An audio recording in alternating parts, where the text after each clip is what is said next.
Hello everyone, आज हम बात करने वाले हैं द क्रिएटर मूवी की। गाइस, मूवी काफी इंटरेस्टिंग होने वाली है। मूवी में हमें काफी टेक्नोलॉजी दिखाई गई है, जिसके अंदर हमें सुपर पावर एआई रोबोट दिखाए गए हैं। उनके अंदर ह्यूमन की तरह फीलिंग जैसी चीजें दिखाई गई हैं। सो गाइस, मूवी इंटरेस्टिंग है, इसलिए वीडियो को एंड तक देखें और अगर वीडियो अच्छी लगे तो चैनल को सब्सक्राइब भी कर दें। मूवी की स्टार्टिंग में हमें दिखाया जाता है कि कैसे टेक्नोलॉजी एडवांस हुई। ह्यूमन के माइंड को स्कैन करके एआई बनाए गए, जिससे ऐसे रोबोट बने जो कि ह्यूमन की हर काम में मदद करने लगे। उसके बाद में सिमुलेंट बनाए गए जो कि देखने में भी ह्यूमन की तरह ही थे। लेकिन तभी एआई सिमुलेंट ने लॉस एंजलिस में न्यूक्लियर बॉम्ब गिरा दिए, क्योंकि उनमें ह्यूमन की तरह फीलिंग आने लगी थी। उन्हें लगने लगा कि ह्यूमन उन्हें स्लेव बनाकर रख रहे हैं। न्यूक्लियर बॉम्ब के बाद में अमेरिका में एआई बैन कर दिए गए, लेकिन एशिया ने ऐसा नहीं किया। वो एआई सिमुलेंट बनाते रहे और उन्हें ह्यूमन राइट भी दिए। इसके बाद में हमें न्यू एशिया में नैंग नाम की जगह और एयर 2065 दिखाया जाता है, जहां अमेरिका के कुछ सिपाही चुपके से घुस रहे होते हैं। वहां एक शिप भी था जो कि किसी चीज की स्कैनिंग कर रहा था। इसके बाद में हमें जॉश नाम के इंसान को दिखाते हैं। वो अपनी वाइफ के साथ था, जिसका नाम माया था। माया प्रेग्नेंट थी।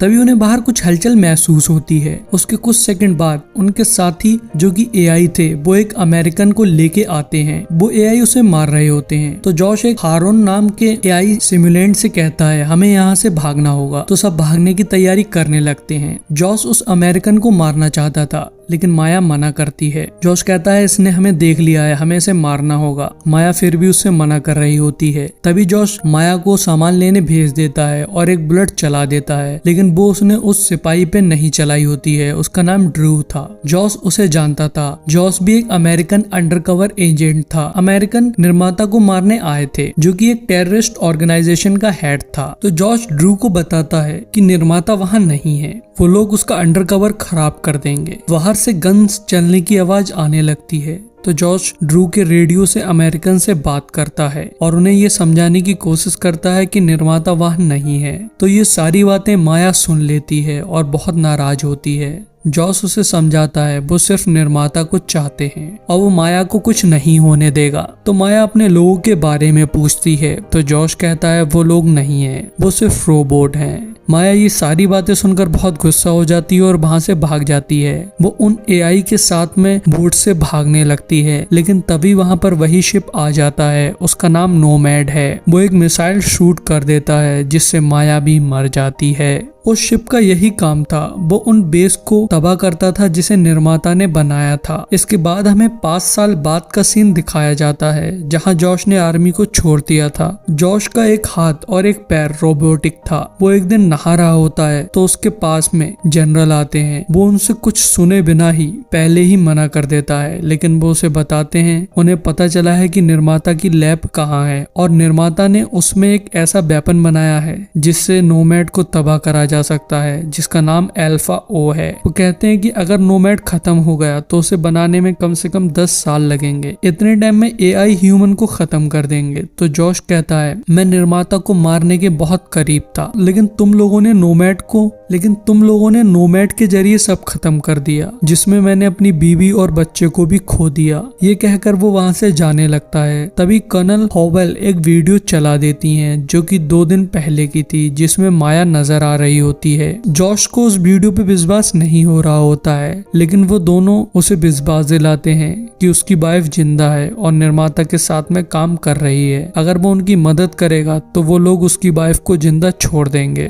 तो वो राजी हो जाता है। इसके बाद में हमें उन्हें प्लेन में जाते हुए दिखाते हैं, जहां होवेल उन सबको बताती है कि न्यू एशिया में लोगों को लॉस एंजलिस वाले बॉम्ब से कोई भी मतलब नहीं है। यहाँ की लोकल पुलिस एआई और सिमुलेंट का साथ देती है। वो साथ में ही काम करते हैं। वो कहती है यहाँ पर ह्यूमन, रोबोट और सिमुलेंट सब हमसे नफरत करते हैं। अगर तुम पकड़े गए तो समझो मर गए, क्योंकि हमारा बेस यहाँ से 400 मील दूर है। इसके बाद में वो लोग नीचे उतरने लगते हैं और वहाँ के विलेज वालों को पकड़ के लैब के अंदर जाने का रास्ता पूछने लगते हैं, क्योंकि लैब अंडरग्राउंड थी। लेकिन विलेज वाले उन्हें रास्ता नहीं बताते हैं, पर जॉश रास्ता ढूंढ लेता है। जब वो लोग अंदर जा रहे होते हैं तो एक विलेज की वुमन उनसे कहती है कि रोबोट के पास में तुमसे बड़ा दिल है। तभी वो अंदर चले जाते हैं, जहाँ जाके वहाँ के सिमुलेंट और ह्यूमन दोनों को ही मारने लगते हैं। वो लोग लैब को शट डाउन कर देते हैं, जिससे जॉश और उसके साथ आए हुए अमेरिकन वहीं फंस जाते हैं। वो लैब के कुछ हिस्सों में नहीं जा सकते थे, तो वो टीमों में बट जाते हैं और वेपन तक पहुंचने का रास्ता ढूंढने लगते हैं। बाहर वहाँ लोकल पुलिस भी आ जाती है। तभी जॉश उस रूम में पहुंच जाता है जिसमें वेपन था, लेकिन वहाँ कोई वेपन नहीं होता है। वहाँ सिर्फ एक सिमुलेंट बच्चा बैठा होता है जो कि कार्टून देख रहा था। जॉश उस बच्चे से माया के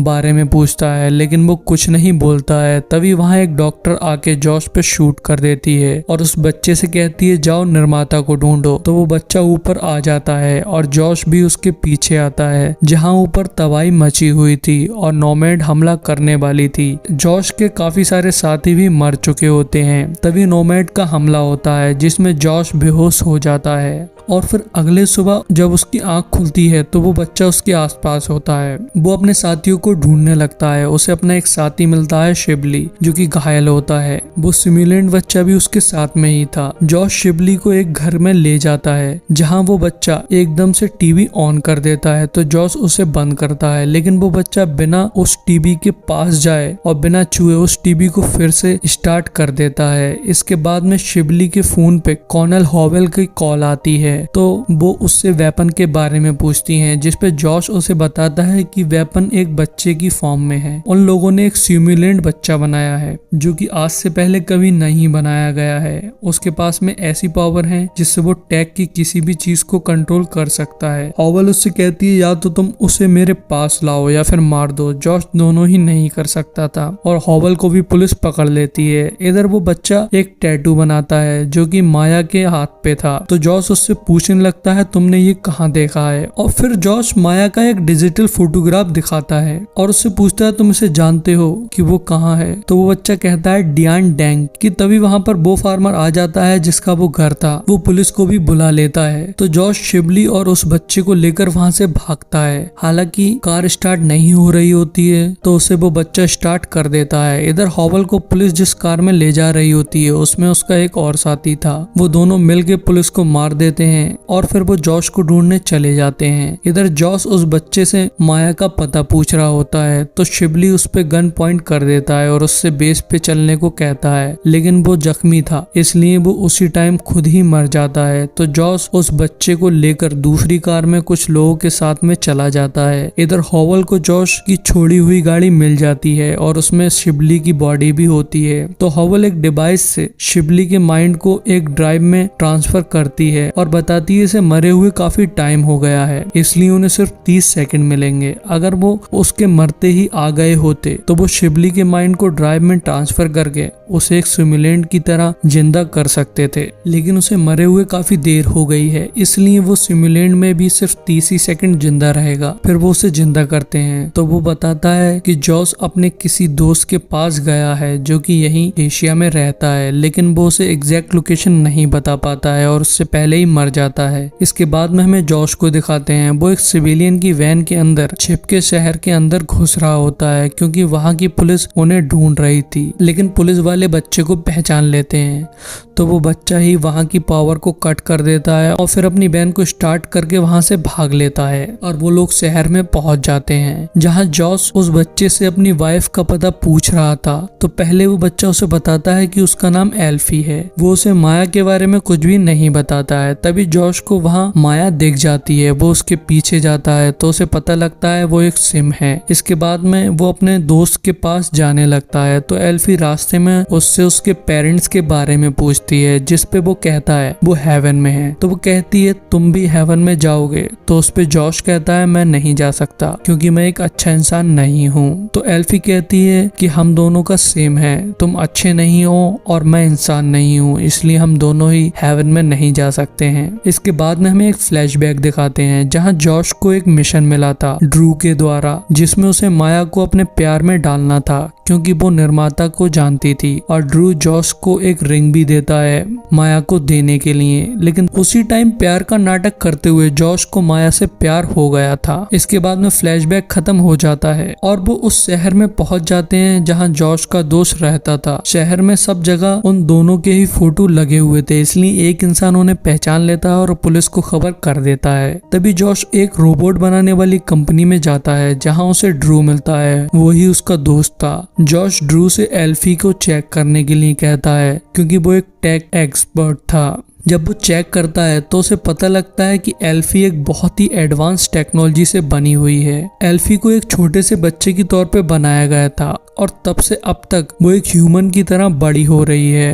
वो कहता है ऐसी टेक्नोलॉजी अभी तक किसी के पास में नहीं है और उसकी जो पावर्स हैं वो टेक्नोलॉजी को कंट्रोल कर सकती हैं और वो उसकी उम्र के साथ साथ बढ़ती जाएंगी। बड़े होने पर वो पूरी दुनिया को कंट्रोल कर सकती है। ड्रू कहता है ये एक बहुत ही बड़ी मुसीबत है। फिर वो एल्फी को अपनी जीएफ के साथ ऊपर भेज देता है। जॉस उसे बताता है कि उसने माया को देखा, लेकिन ड्रू कहता है कि माया जा चुकी है, तुमने किसी सिमुलेंट को देखा होगा। तो जॉस बताता है कि उसने वो रिंग पहनी हुई थी जो ड्रू ने उसे दी थी। जॉस ये भी कहता है कि मुझे पता था कि तुमने उसमें ट्रैकर लगाया था, प्लीज मेरे लिए तुम अब उस ट्रैकर को ट्रैक करके बताओ कि माया कहाँ पर है। इधर ऊपर जिस रूम में एल्फी थी वहां पुलिस हमला कर देती है। वो लोग एल्फी को शट डाउन करने जा रहे होते हैं कि जॉस ऊपर आके उन्हें मार देता है, लेकिन इस बीच में ड्रू की जीएफ मर गई थी, इसलिए उसे काफी बुरा भी लगता है। फिर वो तीनों वहां से निकल जाते हैं और ड्रू उस रिंग के ट्रैकर को ट्रैक करता है जिससे वो एक रेडिएशन वाली जगह पर पहुंच जाते हैं। तो जॉस एक सूट पहन के उस लोकेशन वाले घर में जाता है जहाँ उसे माया की रिंग मिलती है। इधर ड्रू को पता लग जाता है वो एक ट्रैप था निर्माता के लोगों के द्वारा।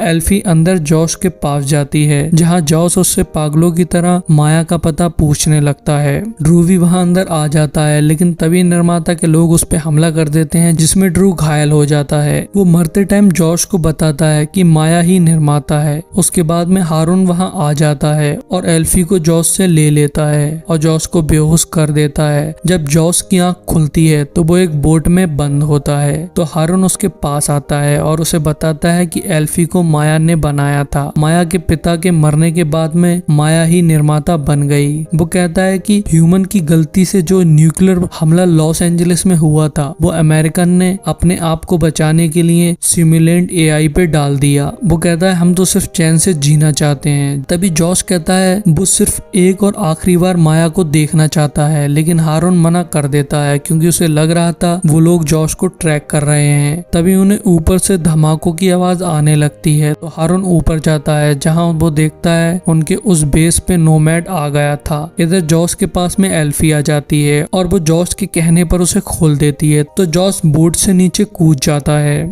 और हारून एक दूसरे बेस पे चला जाता है। हालांकि जॉस ने भी बोट को पकड़ लिया था तो वो भी उनके साथ साथ उसी बेस पे आ गया था। उसके बाद रात में जॉस एल्फी को हारून के पास से लेकर भागने लगता है कि तभी उस बेस पे हॉवेल आ जाती है और वो बेस को तबाह करने लगती है। वो सुसाइड बॉम्ब रोबोट भेज रही होती है तो एल्फी जाके उनकी मदद करने लगती है। हालांकि जॉस उससे मना कर रहा होता है। एल्फी के आते ही वो रोबोट बंद हो जाता है, लेकिन तभी वहाँ एक सिपाही आ जाता है तो एल्फी को बचाने के लिए जॉस भी वहाँ आ जाता है और उस सिपाही को मार देता है कि तभी वहाँ पर, लेकिन उस बीच में एल्फी बेहोश हो जाती है और एल्फी के बेहोश होते ही वो सुसाइड बॉम्ब रोबोट स्टार्ट हो जाता है और वहाँ पर धमाका हो जाता है। तभी हारून जॉस और एल्फी को लेकर वहाँ से भागने लगता है। वो एक दूसरे बेस पे जा रहे होते हैं। जॉस ने एल्फी की जान बचाई थी, इसलिए अब हारून उस पे थोड़ा भरोसा कर रहा था। तो रास्ते में हारून जॉस को बताता है कि माया ने इस जंग को खत्म करने के लिए इस बच्चे को अपने बच्चे से स्कैन करके बनाया था, मतलब ये तुम्हारे बच्चे की कॉपी है, इसीलिए इसे तुमसे इतना लगाव है। इसके बाद में वो उस बेस पे पहुंच जाते हैं जहाँ जॉस एक टेम्पल में जा रहा होता है। उसे उम्मीद थी माया वहीं होगी। वो एक मॉन्क से पूछता है कि क्या यही डियान डैंग है, क्योंकि एल्फी ने बताया था माया डियान डैंग में है।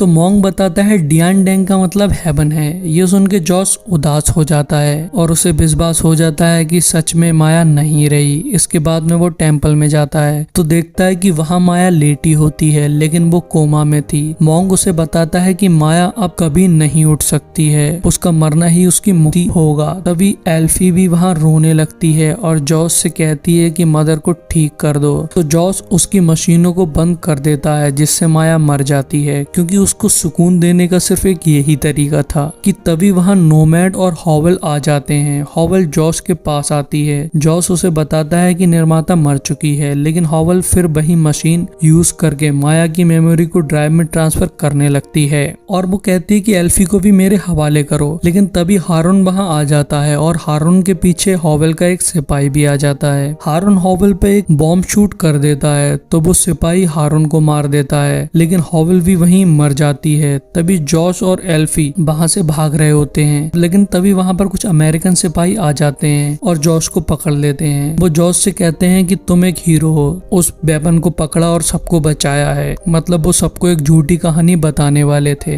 वो लोग एल्फी और जॉस को जनरल के पास ले जाते हैं। जनरल एल्फी को हमेशा के लिए शट डाउन करने जा रहे होते हैं, लेकिन जॉस कहता है कि ये मैं करूंगा। तो जॉस उसे बंद करने जाता है। जनरल ने उससे पहले ही एल्फी के माइंड से वो सारे लोकेशन ले ली थी जहाँ जहाँ पर निर्माता के बेस थे। तभी जॉस जाकर एल्फी को बंद कर देता है। इसके बाद में वो एल्फी को लेकर वहाँ से जाने लगते हैं तबाह करने के लिए। तो रास्ते में एकदम से एल्फी उड़ जाती है और जनरल भी समझ जाता है कि जॉस उन्हें धोखा दिया है। एल्फी अपनी पावर से सारे ट्रक को बंद कर देती है और ट्रक को पलटा देती है। फिर वो दोनों निकलकर वहाँ से भाग जाते हैं और एक एयरपोर्ट पर पहुंच जाते हैं। वैसे तो वहाँ से निकलना उनके लिए नामुमकिन था, लेकिन एल्फी सारी मशीनों को कंट्रोल कर सकती थी, इसलिए वो बहुत आसानी से प्लेन में बैठ जाते हैं। वो प्लेन उड़ भी जाता है। हालांकि जनरल उस प्लेन को वापस लैंड कराने को कह रहा होता है, लेकिन एल्फी उसका कंट्रोल अपने हाथ में ले लेती है और उसे उड़ाकर नोमैड पे ले जाती है, जहाँ जॉस नोमैड को तबाह करने के लिए उसमें एक बॉम्ब लगाने जाता है और वो माया की मेमोरी वाली ड्राइव को ले आया होता है, जिसे वो एल्फी को दे देता है और एल्फी नोमैड के सिस्टम को बंद करने जाती है। जनरल को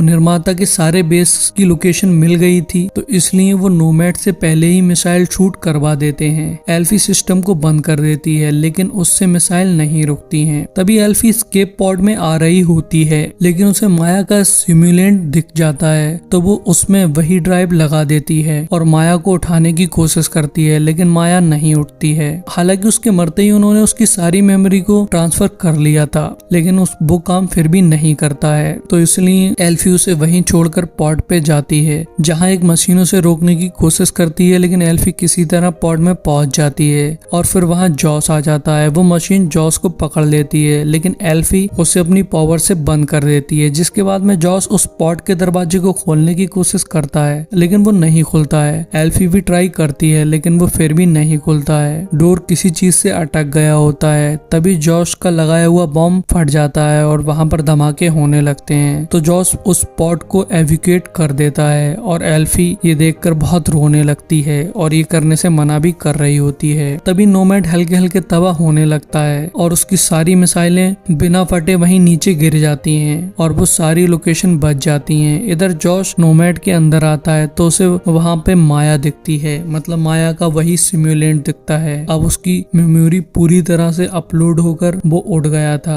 वो एक्चुअल में माया ही थी। वो एक सिमुलेंट थी जिसके अंदर माया की अब मेमोरी थी। वो दोनों गले लग के किस करते हैं। तभी पूरा नोमैड तबाह हो जाता है, साथ ही माया और जॉस भी तबाह हो जाते हैं। इसके बाद में एल्फी नीचे आती है तो देखती है वहाँ के लोग बहुत खुश होते हैं। उनको देखकर वो भी खुश थी, लेकिन अपने पेरेंट्स को खोने की वजह से थोड़ी दुखी भी थी। और यहीं इस मूवी का एंड हो जाता है।